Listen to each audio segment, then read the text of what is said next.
ভাইয়া কারো যেন ঘড়ি পড়ে গিয়েছে, আমি ঠিক এই জায়গায় পেয়েছি। এটা আমাকে দিয়ে দিন। যার ঘড়ি সে অবশ্যই খোঁজ করতে আসবে, তখন আমি তাকে দিয়ে দেবো। আপনি আঙ্গুরগুলো মাপ দিয়ে দিন। কালকে আমি এই দোকানে ফল কিনতে এসেছিলাম, তখন আমার ঘড়িটা পড়ে গিয়েছে।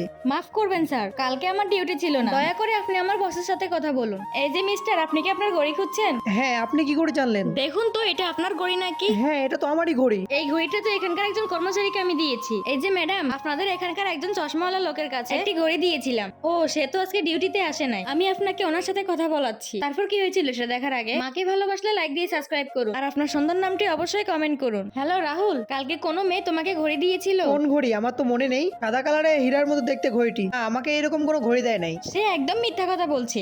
দেখুন আমার কাছে ঘড়ির ছবি তোলাও আছে। চলুন আমরা সিসিটিভি চেক করি, তাহলে সত্যি মিথ্যা বেরিয়ে আসবে। সিসিটিভিতে রিয়ার ঘড়ি পাওয়া দেখতে পায়। ভাইয়া কাউন্টারে ফুটেজটা দেখান। সরি, ওরা ডিলেট হয়ে গেছে। তুমি পুলিশের কাছে ইনফর্ম করো। অনেক হয়েছে, নাটক বন্ধ করো। তুমি কি বলতে চাচ্ছ? সমস্ত কিছু জানার পর এটাই প্রমাণ হলো ঘড়ি তুমি চুরি করেছো।